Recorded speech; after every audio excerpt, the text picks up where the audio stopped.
விசிக தலைவர் திருமாவளவன் என்ன சொல்லியிருக்காருன்னா, அது எந்த ஒரு தலித்தும் இப்போ இருக்கக்கூடிய சூழ்நிலை முதல்வர் எந்த ஒரு மாநிலத்துக்கும் முதல்வராக ஆக முடியாதுன்றது வேதனையாக சொல்லியிருக்காரு. திமுக கூட்டணியில் சமூக நீதினு பேசிட்டு இருக்காங்க. இப்போ துணை முதல்வர் வந்து உதயநிதிக்கு வழங்காங்க. அந்த துணை முதல்வர் பதவி திருமாவளவன் வழங்கப்படுமா? அதாவது இந்த கேள்வி நீங்கள் வந்து முதலமைச்சர் ஸ்டாலின் அவர்கிட்ட தான் கேட்கணும். அதாவது இன்றைக்கி தமிழ்நாட்டில் ஒட்டுமொத்த பட்டியலின சமுதாயம், ஒடுக்கப்பட்ட சமுதாயம் எங்களுக்கு ஆதரவு கொடுத்தா நிச்சயமாக நாங்கள் ஒரு தலித் சமுதாயத்தை சார்ந்தவர் முதலமைச்சராக நாங்கள் ஆக்குவோம்.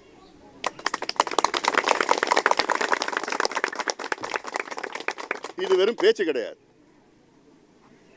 எங்களுக்கு முதல் மத்திய அமைச்சர் பதவி கிடைத்தவுடன் நாங்கள் கொடுத்தது ஒரு பட்டியலின சமுதாயத்தை சார்ந்த தலித் எழில்மலைக்கு தான் நாங்கள் மத்திய அமைச்சர் பதவியை நாங்கள் கொடுத்தோம்.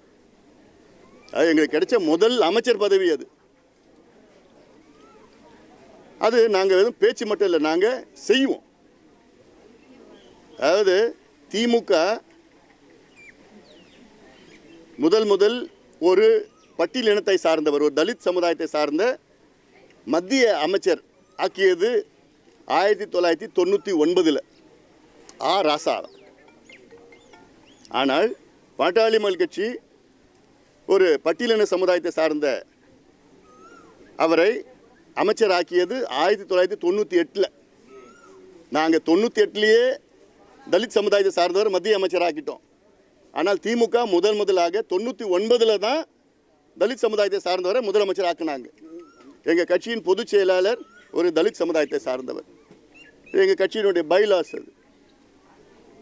இன்னைக்கு பட்டியலின சமுதாயத்திற்கு அதிகமாக செய்தது எங்களுடைய மருத்துவரையாவும் பாட்டாளி மக்கள் கட்சி தான். வேறு யாருமே கிட்ட கூட வர முடியாது அதில்.